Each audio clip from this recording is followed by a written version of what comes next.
दोस्तों नमस्कार। स्वागत है आप सभी का एमजीवी स्टडी पॉइंट यूट्यूब चैनल में। तो दोस्तों मिक्स क्वेश्चन नंबर सीरीज है 11 नंबर की। तो आज हम बात करेंगे 11 नंबर सीरीज में हिंदी के एमसीक्यू टाइप के टोटल 15 क्वेश्चन है। और ये 15 क्वेश्चन है यूपीपीसीएल और जेएमआरसी एग्जाम बेस्ड है, साथ में रीट और टेट एग्जाम बेस्ड क्वेश्चन भी है। तो बात करेंगे हम इन 15 क्वेश्चन की डिटेल से। तो बने रहे इस वीडियो के साथ में, लास्ट तक लाइक शेयर करते रहे। और अभी तक अपने यूट्यूब चैनल को सब्सक्राइब नहीं किया है तो ज़रूर इसको सब्सक्राइब भी करें और अपने फ्रेंड्स को भी फॉरवर्ड करें। तो चलिए बात कर लेते हैं। जेएमआरसी, रीट, एचएसएससी, पटवारी, पुलिस और हाई कोर्ट, एलडीसी सभी परीक्षाओं के लिए महत्वपूर्ण ये क्वेश्चन है।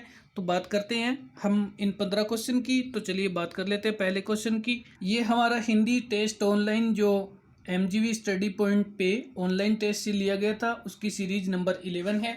तो हम बात करेंगे हिंदी के आज के हमारे क्वेश्चन फर्स्ट की। और क्वेश्चन फर्स्ट आपके सामने है स्क्रीन पे। किस क्रमांक का शब्द तत्सम है? तो आपसे यहाँ पे पूछा जा रहा है कि दिए गए जो क्रमांक है और विकल्प है, उन विकल्प में से कौन सा तत्सम है। तो यहाँ पे हमारा आंसर है सूत्र। ये तत्सम है और तत्सम शब्द वे होते हैं जो संस्कृत भाषा के वैसे ही दूसरी अन्य भाषा में प्रयुक्त करना। और ये जो सूत्र है ये सूत्र का तद्भव है। और इसी के साथ में ये हल्दी है और हिया है, ये भी तद्भव है। हिया हृदय का तद्भव है, हृदय जो तत्सम है। और हल्दी ये हरिद्रा जो इसकी तत्सम शब्द है और हल्दी है वो तद्भव है। तो अब चलते हैं अगले क्वेश्चन की ओर। तो बात कर लेते हैं। क्वेश्चन नंबर है नेक्स्ट। क्वेश्चन सेकंड में बात करेंगे किस विकल्प में विलोम शब्द नहीं है। तो यहाँ पे आपको क्या कर रहे हैं कि विलोम शब्द दिए गए हैं, लेकिन आपको वह विकल्प चूज करना है जिसमें सही विलोम शब्द नहीं है। तो यहाँ पे हमारा आंसर है वाद और अवाद।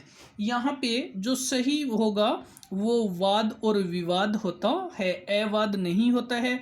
और आदि का अनादि है, अभ्यास का अनभ्यास है और रक्त का विरक्त है। बाकी तीनों है वो ये विलोम शब्द है, लेकिन ये वाद का विवाद बनता है। तो चलते हैं अगले क्वेश्चन की ओर। तो आगे हमारे पास क्वेश्चन नंबर है 3। क्वेश्चन 3 में कौन सा शब्द जंगल का पर्यायवाची नहीं है। आपसे पूछा जा रहा है कि जंगल का जो पर्यायवाची नहीं है वह आपको अलग करना है। तो यहाँ पे हमारा आंसर है कांता। कांता है वो जंगल का पर्यायवाची नहीं है। बाकी तीनों अटवी, कानन और कांतार ये तीनों ही जंगल के पर्यायवाची है। आपसे नहीं वाला पूछा है तो ये कांता ये पर्यायवाची नहीं है जंगल का। चलते हैं तो वीडियो को लाइक शेयर जरूर करें। अब हम बात कर लेते हैं क्वेश्चन नंबर 4। क्वेश्चन 4 निम्न में से प्रकंपित व्यंजन कौन सा है। आपसे पूछा जा रहा है कि प्रकंपित व्यंजन कौन सा है। तो ये हमारा आंसर है रे। और रे की हलंत लगा हुआ है तो यहाँ पे एक हलंत भी होगा क्योंकि ये आधा रे होता है ये रे। अब जब हम रे का उच्चारण करते हैं तो हमारी जीभ है वो ग्रिसन करती है। और ये तालु के जो कि एक कंपन होता है जब हम रे को बोलते हैं। आप भी बोल के देख सकते हैं। जब हम रे को बोलेंगे तो ये तालु के टकराएगी और तालु के टकराने से एक कंपन उत्पन्न होगा। और इस रे को लुंठित भी कहा जाता है। तो हमें ध्यान रखना है कि अगर लुंठित व्यंजन या प्रकंपित व्यंजन पूछा जाए तो रे होता है। चलते हैं इसी के साथ में अगले क्वेश्चन की ओर। आगे हमारे पास क्वेश्चन नंबर है 5। क्वेश्चन 5 नीचे के होठ को पूरा काट दिया जाता है तो किस ध्वनि के उच्चारण में कठिनाई होगी। कि अगर एक मानव के निचले होठों को काट दिया जाता है या हटा दिया जाता है तो हम किन ध्वनि के उच्चारण में कठिनाई महसूस करेंगे या कौन से अक्षरों की ध्वनि का उच्चारण नहीं कर पाएंगे। तो चलिए यहाँ पे देख लेते हैं कि हमारा आंसर है फे। फे का उच्चारण हम नहीं कर पाएंगे क्योंकि यहाँ पे हमारे पास जो दिए गए हैं ऑप्शन में से, तो आप देख सकते हैं यहाँ हमारा ऑप्शन दिया गया है फे, और इसमें हमारे पास ये जो पै वर्ण होता है, पै वर्ग, उसके बाद में पै का फे और बै, भै और मैं, और साथ में छोटा ऊ और बड़ा ऊ, ये सभी जो व्यंजन है, ये वर्ण है, इन वर्ण का उच्चारण करने के लिए हम ओष्ठ का प्रयोग करते हैं कि इसमें जो कि नीचे वाले होठ ज़्यादा हिलते हैं, पै फै बै भै मैं ऊ, तो इसमें यहाँ पे हमें ओष्ठ व्यंजन है ये, और जब नीचे वाले होठ को काट दिया जाता है तो इन सभी का उच्चारण करना कठिन होता है। तो हमारा आंसर है। चलते हैं अगले क्वेश्चन की ओर बात कर लेते हैं। तो आगे हमारे पास क्वेश्चन नंबर है 6। क्वेश्चन 6 में आपसे पूछा जा रहा है कि भानुदे में कौन सी संधि है। तो यहाँ पे हम बात कर लेते हैं, भानुदे में जो संधि है वो हमारी दीर्घ संधि है। तो यहाँ पे ये दीर्घ है वो एक स्वर संधि है, और इसमें यहाँ पे हम कह सकते हैं कि ए आ और ए आ के बाद में दोनों, तो अगर हम बात करें ए आ के बाद में जैसे ही कोई दोनों समान स्वर आ जाए तो दीर्घ वाला बन जाता है। जैसे यहाँ पे हम कह सकते हैं कि ई और ई, अब चाहे वो छोटी ई हो तो भी बड़ी ई हो जाएगी, दोनों बड़ी ई है तो भी बड़ी ही हो जाएगी, और छोटी और बड़ी ई है फिर भी बड़ी हो जाएगी, दीर्घ वाला बन जाएगा। इसी प्रकार से जो ऊ है, चाहे वो छोटा ऊ आ जाए दोनों, चाहे वो दोनों बड़े ऊ आ जाए, एक छोटा और एक बड़ा आ जाए, लेकिन बड़े वाला ही ऊ बनेगा, यानी दीर्घ स्वर बनेगा। तो इसमें हम जब दो समान ह्रस्व या दीर्घ स्वर, यानी छोटा या बड़ा मात्रा वाला कोई भी स्वर हो, दोनों मिलकर के दीर्घ स्वर ही बनेगा, तो ये दीर्घ स्वर संधि की परिभाषा है। तो चलते हैं बात कर लेते हैं अगले क्वेश्चन की।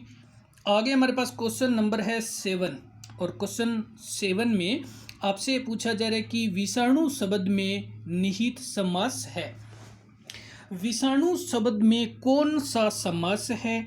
तो चलिए बात कर लेते हैं। विषाणु समास में कर्मधारय समास है, कर्मधारय समास है। और अब हम इसका जब संधि समास विग्रह करेंगे तो ये विष जो अणु है, यानी विषाणु विष जो अणु है, तो जब हम समास विग्रह करते हैं तो जो कि जो इस प्रकार से आए, तो आपको ध्यान रखना ये कर्मधारय समास की सबसे बड़ी पहचान होती है। तो विषाणु विष जो अणु है, और विषाणु का समास विग्रह है, और कर्मधारय समास है। इसमें चलते हैं इसी के साथ में अगले क्वेश्चन की ओर। तो आगे हमारे पास क्वेश्चन नंबर है 8, और क्वेश्चन 8 में आपसे पूछा जा रहा है, अनीता चाकू से सब्जी काटी, अनीता ने चाकू से सब्जी काटी में कौन सा कारक है। आपसे पूछा जा रहा है कि इसमें कारक कौन सा है। तो यहाँ पे ये है करण कारक।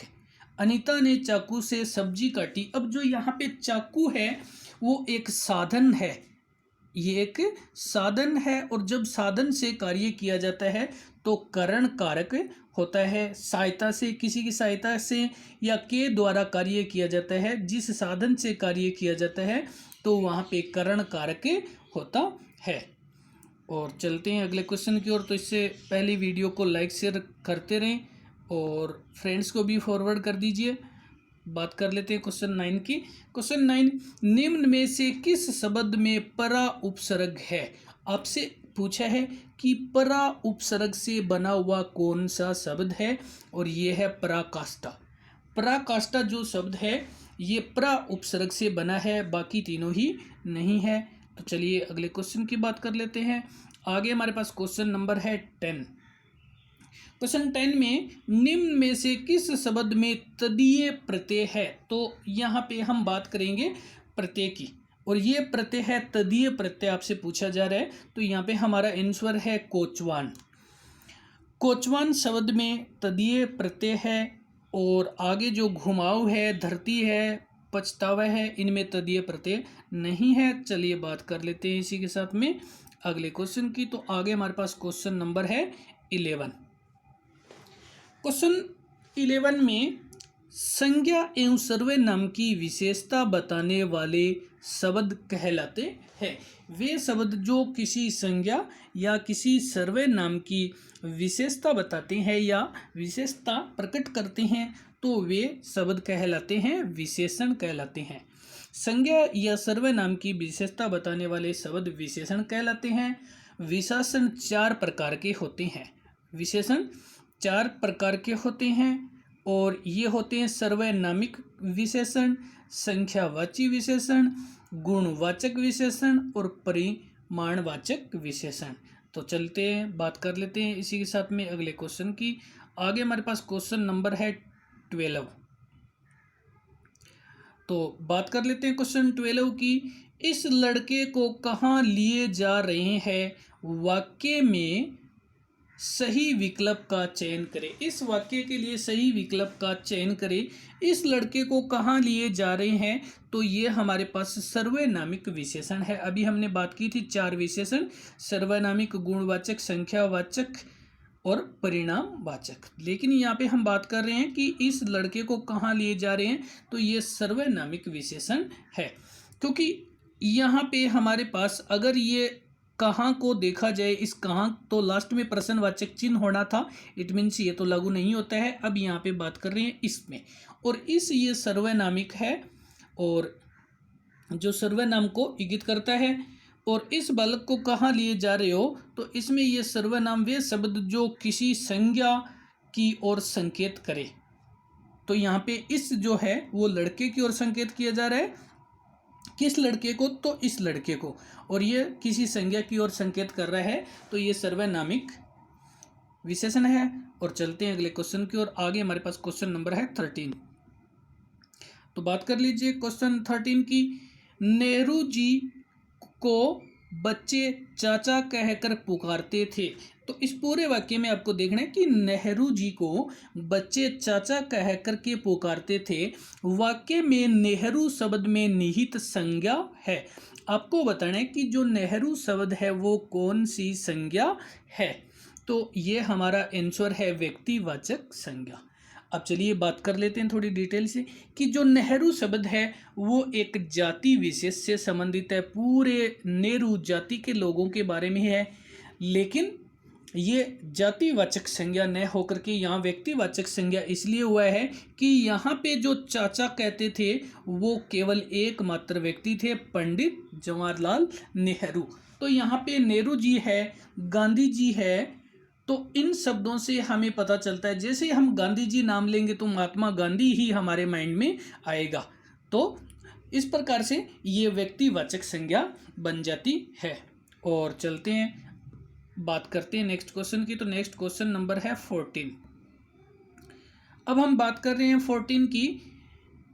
कभी गाड़ी नाव पर, कभी नाव पर गाड़ी, कभी गाड़ी नाव पर, कभी नाव पर गाड़ी। लोकोक्ति का अर्थ है, तो यहाँ पे हमारे पास जो लोकोक्ति दी गई है, कभी गाड़ी नाव पे, यानी कभी तो गाड़ी है वो नाव पे हो जाती है और कभी नाव है वो गाड़ी पे हो जाती है। तो यहाँ पे हमारा आंसर है परिस्थितियाँ बदलती रहती है। इट मीन्स यहाँ पे हम कह सकते हैं कि परिस्थितियाँ बदलती रहती है, इंसान के सुख दुख है वो आते जाते रहते हैं। तो यहाँ पे कभी गाड़ी नाव की ज़रूरत होती है तो कभी नाव को भी गाड़ी की ज़रूरत होती है। तो चलते हैं, इसी के साथ में वीडियो को आपने लाइक, शेयर और सब्सक्राइब जरूर किए हैं, तो धन्यवाद इसके लिए। बात कर लेते हैं क्वेश्चन नंबर 15। क्वेश्चन 15 में स्वर तंत्री के कंपन के आधार पर व्यंजनों का वर्गीकरण है। तो यहाँ पे हम बात कर रहे हैं कि जब हम उच्चारण करते हैं या व्यंजन को जो कि ध्वनि निकलती है तो स्वर तंत्री में कंपन होता है। और स्वर तंत्री में कंपन होते हैं तो ये 2 प्रकार के होते हैं। यहाँ पे हमने जो कि ये 2 प्रकार के होते हैं, एक तो होते हैं घोष और एक होते हैं सघोष। लेकिन यहाँ पे ये जो घोष है ये सघोष का ही रूप है, तो ये तीनों ही है। जब स्वर तंत्री के कंपन होते हैं तो ये तीनों ही व्यंजन है। इसके प्रकार तो 2 ही होंगे, हमें ध्यान रखना है। देखो यहाँ पे घोष, और या तो आप सघोष कह दो या घोष कह दो, ये दोनों एक ही है कि घोष कह दो या सघोष कह दो, और एक है अघोष। यहाँ पे ये दो प्रकार के होते हैं, एक तो होते हैं अघोष और एक होते हैं सघोष। अब सघोष का दूसरा नाम है घोष। लेकिन यहाँ पे ये तीनों ही प्रकार के वर्ण होते हैं, व्यंजन होते हैं। जब इनका वर्गीकरण करते हैं तो यहाँ पे हमारा आंसर होगा उपरोक्त सभी। उपरोक्त सभी यानी अघोष, सघोष और घोष, ये जो कि होंगे, क्योंकि स्वर तंत्री के कंपन के आधार पे जो व्यंजनों का प्रकार है। लेकिन जब आपसे ये पूछ लिया जाए कि स्वर तंत्री के कंपन के आधार पर व्यंजनों का वर्गीकरण कितने भागों में किया जाता है, तो वो आपका उत्तर होगा 2। यानी 2 प्रकार के व्यंजन होते हैं, एक होते हैं अघोष और एक होते हैं सघोष। अब सघोष को घोष भी कहा जाता है। तो दोस्तों, इसी के साथ में वीडियो देखने के लिए धन्यवाद। लाइक शेयर करते रहें और नेक्स्ट वीडियो अपलोड हो तब तक के लिए धन्यवाद।